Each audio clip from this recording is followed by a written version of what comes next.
এই ভিডিওতে ত্রিপুরার বেঙ্গলি মিডিয়ামের ক্লাস 7-এর আমরা সেকেন্ড চ্যাপ্টারের অর্থাৎ এই চ্যাপ্টারের গাণিতিক পাটিগাণিতিক রাশিমালা যে চ্যাপ্টার সেটা 2.1 আলোচনা করে নিয়েছি ফার্স্ট পার্টের মধ্যে। এবার হচ্ছে 2.2 থেকে শুরু করব। তো এখানে দেখো কিছু দেওয়া রয়েছে। টপিকটাই হচ্ছে এমন যে জটিল রাশিমালা পড়া ও মূল্যায়ন করা। তো এখানে অনেক কিছু বিষয় বলা হয়েছে যেটা আমি এখানে কিছুটা স্কিপ করে যাচ্ছি। এখানে তোমরা সেটা মানে পড়লেই বুঝতে পারবে। আমি এখানে উদাহরণ থেকে চলে যাচ্ছি।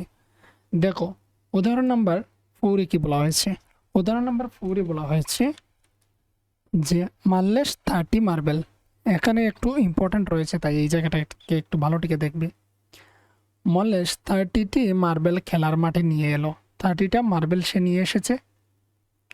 অরুণ 5টি ব্যাগের প্রতিটিতে 4টি করে মার্বেল নিয়ে এলো। তাহলে এখানে একটা বিষয় দেখো, মল্লেশ 30টি মার্বেল এখানে ডাইরেক্ট বলে দেওয়া হয়েছে সে 30টা নিয়ে এসেছে, আর তাকে বলা হচ্ছে 5টা ব্যাগ ছিল, 5টা ব্যাগের মধ্যে 4টি করে রেখেছে। তার মানে 4 + 4 + 4 + 4, 5টা ব্যাগে তার মানে 4 আরও একটা হবে। এই হচ্ছে এক একটা ব্যাগ ধরে নাও এইগুলা, আর এক একটা ব্যাগের মধ্যে 4টি করে মার্বেল রয়েছে। মাল্লেশ ও অরুণ মোট কতগুলো মার্বেল মাঠে নিয়ে এলো, একটা প্রশ্ন। এবার বলা হচ্ছে মাল্লেশ নিচের গাণিতিক রাশিমালাটিকে লিখে এটিকে সংক্ষেপে প্রকাশ করলো। তো দেখো আমি এখানে লিখেছি, তো এখানে লিখতে হবে 30। তাহলে এখানে যদি আমরা টোটাল করি তাহলে আমরা পেয়ে যাব টোটাল কত হচ্ছে। এদিকে হচ্ছে 4 4 4 4 করে 5টা 4 প্লাস করবো, এদিকে 30কে প্লাস করব এইভাবে। আর সেটাকে যদি আমরা সংক্ষেপে লিখি তাহলে লিখতে পারি 30 + 5 × 4, 5 × 4 করে দিলাম, = যত আসবে তত। এবার এখানের মধ্যে কথা রয়েছে, এই জায়গাতে কিছু ব্র্যাকেট ইউজ করতে হবে, তাকে ক্যালকুলেট সঠিকভাবে করতে হবে। আমরা যদি এমন করি যে আমরা যে 30-র সঙ্গে 5টাকে প্লাস করে দিই 35, তাহলে পূরণ বা গুণ চিহ্নটা রয়েছে, তারপর 4 যদি করি তাহলে রেজাল্টটা কি আসবে, আর এইগুলাকে যদি আলাদাভাবে গুণ করি তাহলে কিভাবে আসবে। তো তোমরা যদি প্রথম সময় এগুলো পেয়ে থাকো তাহলে তো অবশ্যই তোমাদের সমস্যা হবে। তো এই কথাই এখানের মধ্যে আলোচনা করা হচ্ছে। এই সব জায়গাগুলোতে বলা হয়েছে কি দেখে নাও, এই রাশিমালাটির পেছনের প্রেক্ষাপট না জেনেই আমরা যদি এটার পেছনের যুক্তিটা না জেনে আমরা যদি ডাইরেক্ট আমরা করে ফেলি তাহলে পূর্ণ এর মান হচ্ছে 140 পেয়েছিল, সে পেয়েছিল 140 বেরিয়েছে। সে কী করেছে, প্রথমে 30 সঙ্গে 5কে গুণ করেছে আর 35 × 4কে মাল্টিপ্লাই করে 140 পেয়েছে। তো সে প্রথমে কি করেছে, সে প্রথমে 30 প্লাস হচ্ছে 5 যোগ করেছিল যাতে হয় 35, এবং তারপর 35কে 4 দিয়ে গুণ করে 140 পেয়েছিল। তো এটা আমরা করতে পারি, প্রথমে তার সঙ্গে করে নিলাম আর তারপর হচ্ছে তাকে গুণ দিয়ে দেবো, তার সঙ্গে হয়ে যাবে। তো এটা হয়নি কিন্তু একদমই। হবে কিভাবে, মল্লেশ এই রাশিমালার মান 50 পেয়েছিল, সে 5 এবং 4কে গুণ করে 20 পেয়েছিল, এবং তারপর 20কে 30 এর সাথে যোগ করে 50 পেয়েছিল। প্রথমে কি করতে হয়, এখানে ছিল 30 প্লাস এখানে ছিল আমাদের 4 বা 5 বলতে পারি, 5 ইন্টু হচ্ছে 4, তো 30 আর এইদিকে হচ্ছে 4 5 20 = হচ্ছে 30, সরি 50, 50 তো এটার কিছুটা নিয়ম রয়েছে, তোমরা হয়তো কোনো ক্লাসে হয়তো শিখেছিলে, বা যদি না শিখো তাহলে বদমাশ বলে একটা নিয়ম রয়েছে, MS। এই বদমাশ নিয়মটা শিখতে হবে। এটা শিখলে এইগুলো সমীকরণ যে কোনোটা সলভ করা যায়। তবে তোমাদের এই বইয়ের মধ্যে এখানে কোনো কিছু কিন্তু আলোচনা করা হয়নি যে বদমাশ নিয়মটা কী বা সেটা শেখানোর জন্য। তো এটা হচ্ছে আমি তোমাদেরকে শিখিয়ে দেবো। তোমরা এখানে আই বাটনে একটা ক্লিক করবে, এখানে দেখতে পাবে, নয়তো ডেসক্রিপশনের মধ্যে চেক করবে, বদমাশ ভিডিও বলে একটা আমি মানে আপলোড করে দেবো, সেখানে তোমাদের এই ফর্মুলাটা পুরো দেখিয়ে দেবো। তোমরা এখানে আই বাটনে নিশ্চয়ই পেয়ে গেছো, এটা রয়েছে। তো এইভাবে করতে হবে, অন্যথায় হচ্ছে আমাদের এটা কিন্তু প্রবলেম হয়ে যাবে। তো এটাই রয়েছে। এবার বলা হয়েছে রাশিমালাতে বন্ধনীর ব্যবহার, বন্ধনী কীভাবে ব্যবহার করতে হয়। দেখো এখানে মার্বেলের সংখ্যা নির্ণয় রাশিমালাতে 30 + 5 × 4, আমরা প্রথমে 30 ও 4কে গুণ করি, তারপর হচ্ছে গুণফলকে 30 এর সাথে যোগ করি। এই কাজের ধারা বোঝাতে ব্যবহার নিচের মতো নিচের মতো করে করা হয়। এই যে করা হয়েছে এখানে নিয়মটা, ব্র্যাকেট দিতে হবে এবং ব্র্যাকেটের কাজটা আগেই করতে হবে।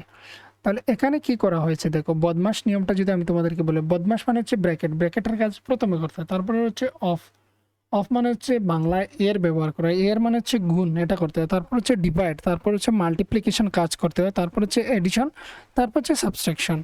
আগে প্লাসের কাজ করতে হয়, তারপর হচ্ছে মাইনাসের কাজ। তাহলে এখানে কাজের ধারাটা বোঝানো হয়েছে এই যে বদমাস নিয়মটার মাধ্যমে।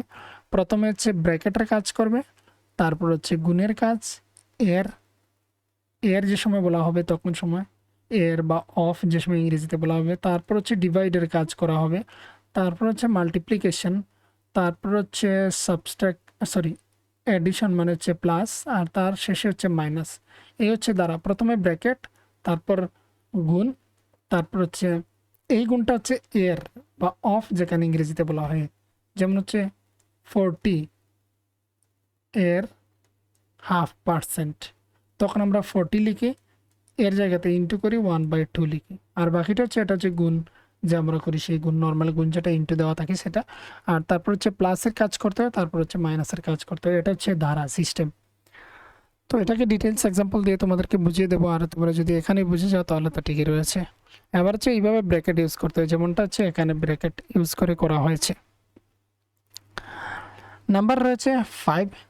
তো এখানের মধ্যে কোনো কিছু নেই, এটাই ব্র্যাকেট ব্যবহার করতে হবে এবং কার কাজটা আগে করতে হবে পরে করতে হবে, এটা হচ্ছে এই বদমাস নিয়ম। এগুলোর মাধ্যমে বা খাতার মধ্যে তোমরা লিখে নিতে পারো। প্রথমে হচ্ছে ব্র্যাকেট, তারপর হচ্ছে ইন্টু, তারপর হচ্ছে ডিভাইড, আবার হচ্ছে ইন্টু, তারপর হচ্ছে প্লাস, তারপর হচ্ছে মাইনাস, এইগুলি। উদাহরণ নম্বর 5 রয়েছে, ইরফান 15 টাকায় 1 প্যাকেট বিস্কুট এবং 56 টাকায় 1 প্যাকেট তুর ডাল কিনেছিল। সে দোকানদারকে 100 টাকা দিল।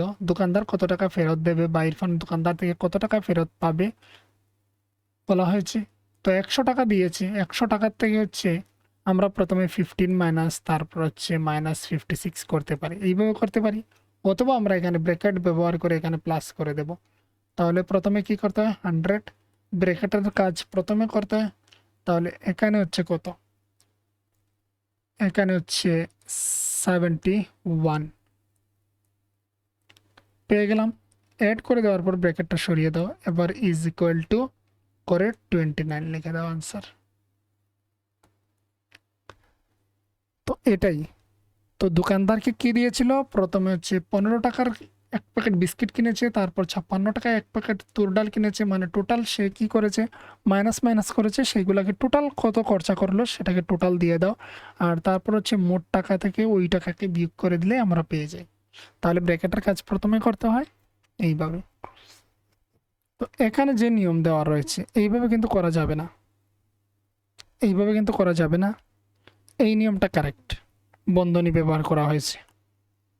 আর এখানে যদি করতেই হয় তাহলে এখানে মাইনাস বসবে, এখানে মাইনাস বসবে। এবার প্রথমে তার থেকে 15 মাইনাস করো, তারপর থেকে যে রেজাল্ট বেরোবে তার থেকে হচ্ছে 56 মাইনাস করো দুবারে। আর এটা হচ্ছে একবারে এখানে করতে পারি। সঠিক নিয়মটা হচ্ছে এই যে এখানে লাস্টে যেটা দেওয়া রয়েছে সেটা এখানে করে দেখানো হয়েছে। 100 থেকে 71 মাইনাস 29 ফলাফল পেয়েছে, তো ফেরত পাবে 29 টাকা। এই ম্যাথসগুলো তোমরা করে নেবে, এইগুলো উদাহরণগুলো দেখে নেবে, করে নেবে, পরীক্ষার খাতায় কিন্তু পরীক্ষাতে কিন্তু আসে। তারপর হচ্ছে রাশিমালায় পদসমূহ। রাশিমালায় কিছু পদ থাকে, সেই পদগুলা কি, রাশিমালা তো প্রথমেই আমরা প্রথম ভিডিওতে আমরা শিখেছিলাম যে রাশিমালা কোনগুলিকে বলা হচ্ছে। একবার এখানে একটু চেক করে দেখে নিচ্ছি। তো চলো এবার হচ্ছে কি, রাশিমালায় পদসমূহ। একটা রাশিমালা এইভাবে লেখা হয়েছে, আমি বলেছিলাম সেটাকে রাশিমালা বলা হয় ফার্স্ট ভিডিওতে। তো এটা হচ্ছে একটা রাশিমালা। এই রাশিমালা লেখার জন্য আমরা ব্র্যাকেট ব্যবহার করেছিলাম, আমরা এতটুকু পেয়েছি। এবার হচ্ছে পদসমূহ। পদ কাকে বলে, পদ হচ্ছে এই এটা একটা পদ, এটা একটা পদ। আর যদি মাইনাস সংখ্যা হয় তাহলে সে চিহ্ন সহকারে হবে। যদি এমন হতো 12 প্লাস -7, তাহলে এই -7 সহ হতো। বা যদি এমনও হয় আমরা লিখি 12 -7, তাহলে পুরো পদটা হচ্ছে 7 সহকারে আমরা বলবো। এটা হচ্ছে পুরো পদ। তো এখানে আবার দেওয়া রয়েছে 83 -14। এর পদগুলি কি কি, এর পদগুলো হচ্ছে দুটা, একটা হচ্ছে 83 আর অপরটা হচ্ছে -14 পদ এই রয়েছে। আরও একটা বিষয় যেটা এখান থেকে বলার তোমাদেরকে, যুগজ বিপরীত আমরা কোনো সংখ্যাকে মাইনাস মাইনাস করি বা বিয়োগ আকারে লিখি, তা কিন্তু বিয়োগ আকারে নয়। ধরে নাও আমি এমন লিখলাম, এখানে কি কত ছিল 12, আর আমি লিখলাম -7। এই -7টা কিন্তু -7টাকে আমি যোগ করছি, অ্যাকচুয়াল কথা যেটা তাকে আমি যোগ করছি, -7টাকে যোগ করছি। এবার হচ্ছে 12 প্লাসে মাইনাসে -7, আর হচ্ছে একটা প্লাসে একটা মাইনাসে ভ্যালু কমে যাবে। এই সংখ্যাটা তো কোনো কিছু নেই, মানে প্লাসে রয়েছে। আমি পুরনো ভিডিওর মধ্যে এগুলো আমি আলোচনা করেছিলাম। যদি আমি এখানে প্লাস লিখি, এবার সামনে যেহেতু সংখ্যাটা রয়েছে শুধুমাত্র, আর কোনো কিছু লেখা নেই, মানে প্লাস আমি বুঝে ধরে নিচ্ছি। তো একটা আমার পজিটিভ নাম্বার বা একটা আমার হচ্ছে কি, একটা নাম্বার হচ্ছে আমার প্লাসের, একটা মাইনাসের ভ্যালুটা কমে যাবে। তাহলে 12 থেকে যদি 7 চলে যায়, চলে গেল হচ্ছে 5। এবার বড় সংখ্যার সাইন এখানে প্লাস রয়েছে, তাই এর জন্য এখানে প্লাস, কোনো কিছু লিখতে হয় না প্লাস হলে। তো ভ্যালুটা কত হচ্ছে 5। তো এটাই এখানের মধ্যে এই জায়গাটাকে কিন্তু বলা হচ্ছে, দেখো এখানে বলা হচ্ছে কোনো সংখ্যার বিপরীত মান হলো তার বিপরীত চিহ্নযুক্ত রূপ। বিপরীত মান মানে বিপরীত চিহ্নযুক্ত মান। আমরা জানি একটি সংখ্যা বিয়োগ করা মানে সেই সংখ্যা যুগজে বিপরীত সংখ্যা যোগ করা। এখানে এই জায়গাটা খুবই ইম্পর্টেন্ট বোঝার জন্য। আমি আবার দেখিয়ে দিচ্ছি, একটি সংখ্যা বিয়োগ করা মানে যুগজ বিপরীত সংখ্যা যোগ করা বোঝায়। একটি সংখ্যা বিয়োগ করা মানে বোঝায় বিপরীত যুগজ সংখ্যাকে যোগ করা। এবার এই যুগজ সংখ্যাটা কি হবে, 14 হলো। এবার 14-এর যুগজ বিপরীত সংখ্যা হবে -14, আর -14-এর যুগজ বিপরীত সংখ্যা হবে +14। প্লাস হলে লিখতে হয় না, শুধু একটি সংখ্যা হলে, তাই লেখা হলো না।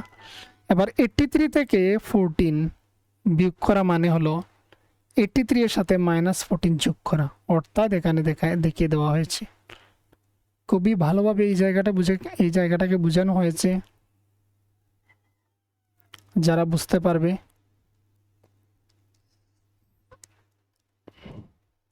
দেখো এই জায়গাতে কি বলা হয়েছে।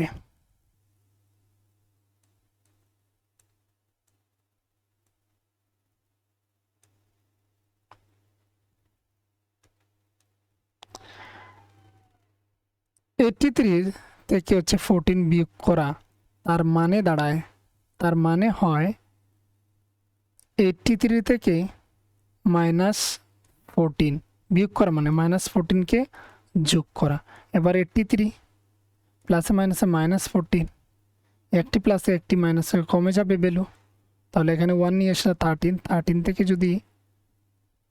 যদি 4 চলে যায় 9, আর এখানে হচ্ছে 7 থেকে 1 চলে গেলে 69 হচ্ছে তার আনসার। তো এটাই কথা, যোগ মানে কোনো সংখ্যাকে বিয়োগ করা মানে সেই সংখ্যাটা যুগজ বিপরীত সংখ্যাকে যোগ করা। এবার +14 মানে বোঝাচ্ছে তার যুগজ -14, আর প্লাস হলে মাইনাস, মাইনাস হলে প্লাস, সেটাকে যোগ করা। এই হচ্ছে এখানের কথা। এখানে আর এমন কোনো কিছু নেই। এখানে এই দেখো বোঝানো হয়েছে এই রাশিমালাগুলোর মাধ্যমে, পদের মাধ্যমে।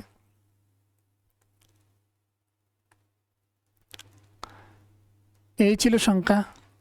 তাহলে একটার সঙ্গে অপরটাকে যোগ করা হচ্ছে, আর তাকে ব্র্যাকেটের মাধ্যমে, গোল এখানে সিম্বল দেওয়া রয়েছে, আমরা এইভাবে সিম্পল ব্র্যাকেটও ইউজ করতে পারি। তো -18কে -3 দ্বারা যোগ করা হচ্ছে, তাহলে আলটিমেটলি হচ্ছে 8 প্লাসে মাইনাসে -3। সেম নাম্বার হলে সেটা বাড়ে সংখ্যায়, তো বাড়বে। তো এখানে হচ্ছে 18 আর 3 মিলে হচ্ছে 21, সামনে মাইনাস সিম্বলটা থাকবে। তো বেড়ে গেল, অ্যাকচুয়ালি কী হলো, বেড়ে গেল কিন্তু মাইনাসে বাড়লো, এটাই নেগেটিভে বাড়লো। এটা কিভাবে বাড়ে সেটা যদি তোমরা না জানো, মানে হচ্ছে মাইনাসে কী করে সংখ্যাটা এখানে 21 হলো, সেটা যদি জানতে চাও অবশ্যই কমেন্ট করে জানাবে। তাহলে আমি তোমাদেরকে নাম্বার লাইনের মাধ্যমে যোগ করে দেখিয়ে দেবো এগুলি কেন হয়। এবং এগুলি আরও অনেক ছোটো ছোটো ভিডিও রয়েছে যেগুলো আমি পোস্ট করেছিলাম। এই ছিল একটা, যার এখানে সবগুলো হচ্ছে পজিটিভ নাম্বার, কোনো সমস্যা নেই, ব্র্যাকেট দেওয়া হলো, বাকি কাজ তার ঠিকই হবে। 5 6 এখানে হচ্ছে 30, আর প্লাস হচ্ছে 3, 33 হচ্ছে তার আনসার। এদিকে হচ্ছে 2, তারপর হচ্ছে প্লাস -10 প্লাস 4 × 6 এইভাবে দেওয়া রয়েছে। এবারে তার রেজাল্ট কি হচ্ছে দেখো, 2 প্লাস প্লাসে মাইনাসে আমরা বলতে পারি -10, এইদিকে হচ্ছে প্লাস 4 × 6 = 24। এবার হচ্ছে আমরা যদি বদমাশ নিয়ম দেখি তাহলে এই সংখ্যাটা কোনো কিছু নেই মানে প্লাস, তাহলে প্লাসের এডিশনের কাজ আগে করতে হতো। 24 আর 2 মিলে হচ্ছে 26, আর এদিকে হচ্ছে -10, তারপর হচ্ছে সাবট্রাকশন হয়, তো এখানে হচ্ছে 16 হবে আনসার। তো এগুলি প্লাস করে মানে অ্যাকচুয়ালি ক্যালকুলেট করে দেখানো মানে এই অর্থ, মানে ভ্যালুটা তোমাদেরকে দেখিয়ে দিলাম কিভাবে করতে হয়, কিন্তু অ্যাকচুয়াল যে জিনিসটা লিখতে হয় সেটা হচ্ছে পদগুলোকে মাইনাসটাকে ভিতরে লিখে আর ফাঁকা জায়গাতে প্লাস লিখে দেবো বাস। বাকি ইনটু হলে যেমন রয়েছে তেমন তাকে পুরো পদটাকে আলাদাভাবে লিখতে হবে, একটু পরেই দেখতে পারবে। এখানে বলা হয়েছে দেখো এগুলি একক পদ, মানে ইনটু দ্বারা যদি করি আমরা, ইনটু দ্বারা সেগুলোকে একক পদ, একটা এটাকে আলাদা আলাদা একটা পদ ধরা হয়, তাই এর জন্য 6 × 5 আর 4 × 6কে ব্র্যাকেটের মধ্যে আলাদাভাবে ঢুকানো হয়েছে। এই জায়গাটাও ইম্পর্ট্যান্ট, যদি তোমরা না বুঝে থাকো। এই দেখো এটা একটা পদ, পুরো এটা একটা পদকে বোঝায়, এখানে বোঝানো হয়েছে একক পদ, কারণ এদের মধ্যে প্লাস চিহ্ন নেই তাই এর জন্যে। আর এই পার্টটা পুরো আলাদা, যোগযোগ বিপরীত সংখ্যা লেখা হলো -10, আর এখানে হচ্ছে সেম থাকলো, আর এদিকে হচ্ছে প্লাস, আর এই পুরো পার্ট এটা একটা শুধু এই দুটি সংখ্যা মিলে একটা পদ হবে ইনটু থাকলে, এটাই। বাকি এখানে মধ্যে এই ছকটা পূরণ করার জন্য বলা হয়েছিল এই 13 আর -2, এখানে প্লাস দিতে হবে, কোনো কিছু নেই, আর তারপর হচ্ছে এখানে প্লাস রয়েছে, এখানে 6। বাকি পদগুলো হচ্ছে আলাদা আলাদাই, পদ মানে মাইনাস সহকারে হবে, বাকিগুলো সেম থাকবে যেমন আছে। পদের যোগফল রূপে রাশিমালা প্রকাশ, এটা হচ্ছে যোগফল রূপে প্রকাশ হয়েছে, এখানে তো মাইনাস রয়েছে, এখানে হচ্ছে 5, এখানে হচ্ছে এটা রয়েছে। বাকি বলা হয়েছিল আমাদেরকে পদ লেখার জন্য, পদ আমরা লিখবো 5, কমা দেব 6 × 3, এটা একটা পদ। বাকি এখানে 4, এখানে হচ্ছে 15, আর এখানে হচ্ছে -9 হবে, আর মাইনাসের জায়গাতে সরিয়ে এখানে প্লাস লিখতে হয়, যেহেতু আমরা পদের যোগফল রূপে রাশিমালা লিখছি। 23, তারপর হচ্ছে -2, এখানে -2 × 4 হবে, আর এখানে হচ্ছে 16। আচ্ছা এখানে হচ্ছে পদ, 4 হচ্ছে একটা পদ, 15 হচ্ছে একটা পদ, আর হচ্ছে -9 একটা পদ। বাকি এখানে হচ্ছে 23, বাকি হচ্ছে -2 × 4, তারপর হচ্ছে 16, এদিকে হচ্ছে 28, 19, -8, পদ হচ্ছে 28, 19, আর হচ্ছে -8, এইগুলি হচ্ছে পদ, এইগুলি হচ্ছে পদ বলা হয়, এটাকে পদ বলা হয়। এবার রয়েছে অদল বদল এবং দল গঠন, এখানে একটু দেখতে হবে। অদল বদল এবং দল গঠন, চলো কেবল দুটি পদের একটি সরল রাশিমালা বিবেচনা করি। উদাহরণ নম্বর 6-এ বলা হয়েছে মধু একটি ছাদ থেকে একটি ড্রোন উড়াচ্ছে। একটা বাড়ির একটা ছাদে থেকে সে কি করছে, এখান থেকে সে একটা ড্রোন উড়াচ্ছে, ধরে নাও এতটুকু উঠছে ড্রোনটা উঠছে, ড্রোনটি 6 মিটার উপরে ওঠে এবং তারপর 4 মিটার নিচে নামে। ছাদ থেকে ড্রোনের অবস্থান কত উপরে তা দেখাতে একটি রাশিমালা লেখো। ড্রোনটি ছাদ থেকে 6 মিটার এবং হচ্ছে -4 মিটার উপরে আছে, একে পদের যোগফল হিসাবে লেখা যায়। তাহলে 6 মিটার সে প্রথমে উড়েছিল উপরে, তারপর 4 মিটার নেমে যায়, মানে আমি যদি বলি এখান থেকে উড়াচ্ছে, যেহেতু এখানে বসে ধরে নাও এখান থেকে এতটুকু উড়লো, তো সেটা হচ্ছে 6 মিটার, 4 মিটার আবার নিচে নেমে আসলো, তার মানে এতটুকু ধরে নাও 4 মিটার। তাহলে অ্যাকচুয়াল সে উড়েছে এখান থেকে 2 মিটার। কতটা উপরে ও কতটা তার ছাদ থেকে ড্রোনের চূড়ান্ত অবস্থান, চূড়ান্ত মানে লাস্ট, আমরা বলবো লাস্ট সময়ে কত উপরে তা দেখাতে একটি রাশিমালা লেখো। রাশিমালাটা হচ্ছে এইভাবে লেখানো হয়েছে, তাহলে 2 মিটার টোটাল উপরে আছে, 2 মিটার উপরে আছে, এখানে আছে এতটুকু উপরে আছে 2 মিটার উপরে। তাহলে সেটাকে লিখবো কীভাবে, যোগফল হবে 6 প্লাস -4, এটাকে প্লাস করছি আমরা, করেই তো মোট আমরা টোটালটা বের করি, ইজ ইকুয়াল টু হচ্ছে 2 মিটার। এবার হচ্ছে পদের বদল করে দিলাম, -4কে সামনে লিখে দিলাম, 6কে তারপর লিখে দিলাম পেছনে, ইজ ইকুয়াল টু হচ্ছে 2। তাহলে রেজাল্ট দুটি সময় সেম আসছে। পদ যখনই আমরা যখন সময় এই এক একগুলাটা যে গুলগুলদের মধ্যে যে রয়েছে এক একটা পদ, এখানের মধ্যে যদি আমরা দেখি এটা একটা পদ, এটা একটা পদ মাইনাস সহ, এটা একটা হচ্ছে পদ, তাহলে এই পদটাকে অদল বদল করে নিলাম, তাহলেও রেজাল্ট হচ্ছে সেমই হচ্ছে, যোগফলের কোনো পরিবর্তন হয়নি। তো যোগফলে পরিবর্তন হয়নি কখনো, সেমই থাকে। +6 থেকে -4 বিয়োগ ইজ ইকুয়াল টু 2। আমরা ইতিমধ্যে জানি যে দুটি ধনাত্মক সংখ্যা থাকলে তাদের অদল বদল করলে যোগফলের পরিবর্তন হয় না। তো এটা আমরা জানি কিভাবে, দেখে নাও এখানে 2 + 3 ইজ ইকুয়াল টু হচ্ছে কত 5, 3 + 2 ইজ ইকুয়াল টু হচ্ছে 5। সেম, এটা একটা উদাহরণ।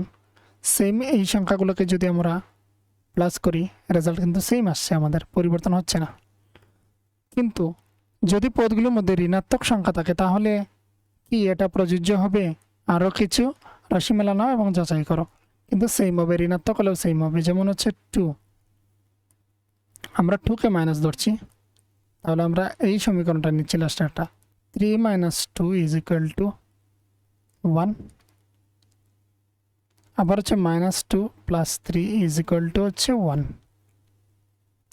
3 থেকে 2 যাবে, 3 থেকে 2 যাবে, গিয়ে হচ্ছে 1 1। তাহলে সেম, ভ্যালুটা সেম থাকছে। পরবর্তীতে আমরা দেখবো এটা নিয়ে কি থাকছে, তোমাদেরকে দেখিয়ে দিই। এটা স্পেশাল একটা নাম রয়েছে, পদের অদল বদল করলে। এখানে একটা কালারিং হাইলাইটার দিয়ে দেখিয়ে দিচ্ছি তোমাদেরকে। পদের অদল বদলে যোগফল পরিবর্তন হয় না, এটা বলার পরিবর্তে, মানে এইভাবে আমরা না বলে আমরা বলতে পারি আমরা যুগের বিনিময় নিয়ম এই কথাটাই শুধুমাত্র আমরা ইউজ করব। যুগের বিনিময় ধর্ম, ইংরেজিতে হচ্ছে কমোডেটিভ প্রপার্টিস অফ এডিশন। এটা হচ্ছে কোনটাতে রয়েছে, পদের অদল বদল করা হলো, পদটাকে সরানো হলো। এই যে পদটাকে সরানো হয়েছে, এই যে এখানে পদটা ছিল লাস্টে, সে নিয়ে আসা হয়েছে ফার্স্টে। এটা 6 ছিল প্রথমে, তাকে নেওয়া হয়েছে লাস্টে, রেজাল্ট কিন্তু হচ্ছে সেমই। আর পদটাকে অদল বদল করা হচ্ছে, তো পদটাকে অদল বদল করা হয়েছে, এটাকে না বলে আমরা বলতে পারি যে এটা হচ্ছে যুগের বিনিময় ধর্ম, যুগের বিনিময় ধর্ম বা নিয়ম। এবার আমরা অপর একটা নিয়ম দেখব। তো দেখো এখানে কত সুন্দরভাবে এখানে বুঝিয়ে দেওয়া হয়েছে, প্রথম পদ দ্বিতীয় পদ, তাহলে পরে কি করা হয়েছে, দ্বিতীয় পদ প্রথমে আনা হয়েছে ইকুয়াল টুর এই দিকে, আর তারপর হচ্ছে প্রথম পদ এখানে নেওয়া হয়েছে। সেম এখানে দেখো অপর একটা কি করা হচ্ছে,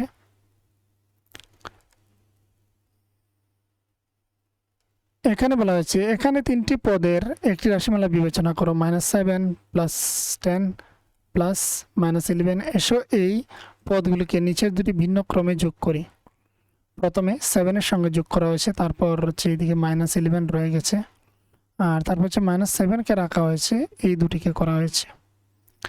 শেষ দুটি পদ যোগ করে এবং তারপরে সেই যোগফল পদের সঙ্গে যোগ করে তুমি কি দেখতে পাচ্ছ, উভয় ক্ষেত্রে যোগফল একই। দেখো এটা তোমাদেরকে আমি করিয়ে দেখিয়ে দিচ্ছি। এখানে হচ্ছে 10 থেকে যদি 7 চলে যায় তাহলে হচ্ছে 3, আমি আলাদা লিখে নিচ্ছি 3, আর তারপর হচ্ছে +- -11। তো 11 থেকে যদি 3 চলে যায়, 11 থেকে 3 চলে গেলে হচ্ছে 8, কিন্তু বড় সংখ্যার সাইন মাইনাস রয়েছে, এখানে মাইনাসটা বসবে। এবার হচ্ছে এই পার্টের মধ্যে দেখবো, এটাকে দেখবো -7 প্লাস এইদিকে হচ্ছে প্লাসে মাইনাসে মাইনাস, তাহলে -1 হবে, -1 হচ্ছে এই পার্টের কথা বলছি, এই যে এই পার্টটা। কীভাবে, এটা হচ্ছে -11 আসবে, -11, আর এখানে থাকবে 10 ব্র্যাকেটের ভিতর, তাহলে ব্র্যাকেটের ভিতর হচ্ছে -1 বড় সংখ্যার সাইন মাইনাস মাইনাস থাকবে, একটা প্লাস একটা মাইনাস মানে ভ্যালুটা কমবে। তো এখানে হচ্ছে -8, ভ্যালু সেম সেম থাকছে। তাহলে এখানে বলা হয়েছিল উভয় ক্ষেত্রেই যোগফল একই। হ্যাঁ, উভয় ক্ষেত্রেই যোগফল একই, -8 আসে। এবার এখানে একটা কথা বলা হয়েছে যেটা দেখো, ধনাত্মক সংখ্যা যোগ করার সময় উপরের দুটি উপায়ে যে কোনোটি যোগ করি না কেন যোগফল একই হবে। যে কোনোভাবেই যোগ করি আমরা কিন্তু যোগফল আমাদের একই হবে। তারপরে এইগুলো আলোচনা করেছে, আমি এটা দেখিয়ে দিচ্ছি তোমাদেরকে। এইভাবে একটি রাশিমালার পদগুলোর দল নিচের যে কোনো উপায়ে একই মান দেয়, মানে প্রথম পদ, দ্বিতীয় পদ আর তৃতীয় পদ। তাহলে প্রথম আর দ্বিতীয়টা মিলিয়ে একটা করে নিলাম, আর তৃতীয়টা লাস্টে থাকলো। বা আমরা যদি দ্বিতীয়টা আর তৃতীয়টা একসাথে করি আর তারপর প্রথমটা যোগ করি, তাহলে রেজাল্ট একই আসবে।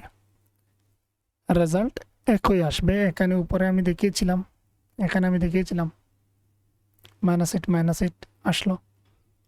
তো এটাই এখানে আলোচনা করা হয়েছে। এবার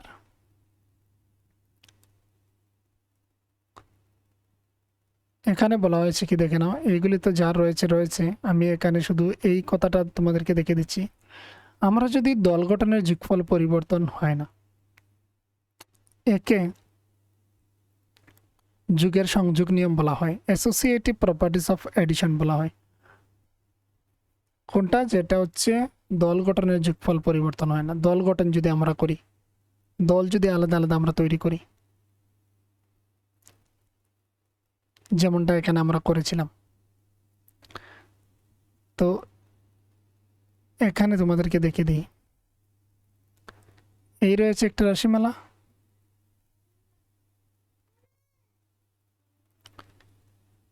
তো এটাকে করা হয়েছে এইভাবে, টোটাল এসেছে 50।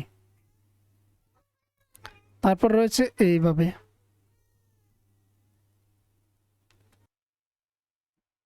তো এখানে একটু দেখো, এখানে অলরেডি তোমাদের জন্য অঙ্ক করে দেওয়া রয়েছে এখানের মধ্যে। এই যে রয়েছে এখানে, এই দুটোকে প্রথমে প্লাস বন্ধনীর কাজ আগে করতে হয়, বদমাস নিয়ম থেকে আমি বলেছিলাম। তো এটাকে একটা গ্রুপ করা হয়েছে, করে 3+2 করা হয়েছে। আমি একটু এখানে আলাদাভাবে দেখিয়ে দিচ্ছি তোমাদেরকে, দেখে নাও। এই পার্টটাকে আমি লিখছি, অ্যাকচুয়ালি আমরা এইভাবে করি, আমি পুরো পার্টটাকে দেখিয়ে দিচ্ছি। ইন্টু হচ্ছে 3+2, আর রেজাল্ট এখানে পুরোপুরি করে দেওয়া রয়েছে তোমাদেরকে এখানে, কিন্তু আমি এখানে আলাদাভাবে দেখিয়ে দিচ্ছি তোমাদেরকে, একটু দেখো। এখানে হচ্ছে 7 × 8 + 3, তো এখানে হচ্ছে 5। ব্র্যাকেটের কাজ প্রথমে করতে হবে, 3+2 হচ্ছে 5। তো এইটাকে একটা গ্রুপে নেওয়া হয়েছে। আমরা সেকেন্ড ব্র্যাকেট, থার্ড ব্র্যাকেট এইগুলো ইউজ করতাম আগে, এখানে এইভাবে ব্র্যাকেট শুরু করে দিতাম, তাহলে আমাদের সুবিধা হতো। 5 + 7 8, এখানে হচ্ছে 56 হলো, প্লাস হচ্ছে 3। তো এইভাবে করে নিলাম। এবার হচ্ছে 5 5 = 25, প্লাস হচ্ছে 56, প্লাস হচ্ছে 3 ইজ ইকুয়াল টু, এবার হচ্ছে সবটাকে একসাথে প্লাস করতে পারি। এবার হচ্ছে দেখো, তার সঙ্গে তাকে প্রথমে করতে পারি, যদি আমি না হয় তার সঙ্গে তাকেও প্রথমে করতে পারি। তো আমি একটা কাজ করছি, এখানে হচ্ছে 25 আর হচ্ছে এদিকে 56-এর সঙ্গে তাকে আমি করে নিচ্ছি। তোমরা যদি তার সঙ্গে 25-এর সঙ্গে 56ও করো, কোনো সমস্যা নেই। তো এখানে হচ্ছে 5 9, এবার আমরা তাদের সঙ্গে তাকে করতে পারি। তো এখানে হচ্ছে 9 এবং 5 মিলে হচ্ছে 14, 14-এর হচ্ছে 4, হাতে রয়েছে 1, এখানে হচ্ছে 2 আর 5 মিলে হচ্ছে 7, 1 মিলে হচ্ছে 8, 84। তো যে কোনোভাবেই করো সেম সেম হবে। এখানে এবার একটা কথা রয়েছে, মনীষা অনেক সংখ্যার একটি তালিকা যোগ করেছে, এইগুলি সে যোগ করেছে, এই সংখ্যাগুলি সব প্রত্যেকটা যোগ করেছে, কিন্তু সে কি করেছে, এই সংখ্যাটাকে সে যোগ করতে ভুলে গেছে, 9055। আমি এখানে হাইলাইট করে দেখিয়ে দিচ্ছি, এই সংখ্যাটা ভুলে গেছে যোগ করার জন্য, বাকিগুলোকে যোগ করে দিয়েছে। তাহলে তাকে কি আবার প্রথম থেকে যোগ করে আসতে হবে? না, অবশ্যই না। প্রত্যেকে যোগ করেছে, লাস্টে শেষ যদি এই সংখ্যাটাকে যোগ করে দেয় ওই টোটালের সঙ্গে, তাহলে তার রেজাল্ট সেমই আসবে। আর এই প্রসেসে করাটাকে বলা হয় অ্যাসোসিয়েটিভ প্রপার্টি অফ এডিশন বা যোগের সংযোগ নিয়ম। তো আজ এটা হচ্ছে এ পর্যন্তই রাখবো। পরবর্তী টপিকটা হচ্ছে দৈনন্দিন জীবনের জিনিসের ক্রয় পরিবর্তন, এখান থেকে শুরু করে বাকিগুলা কমপ্লিট করব।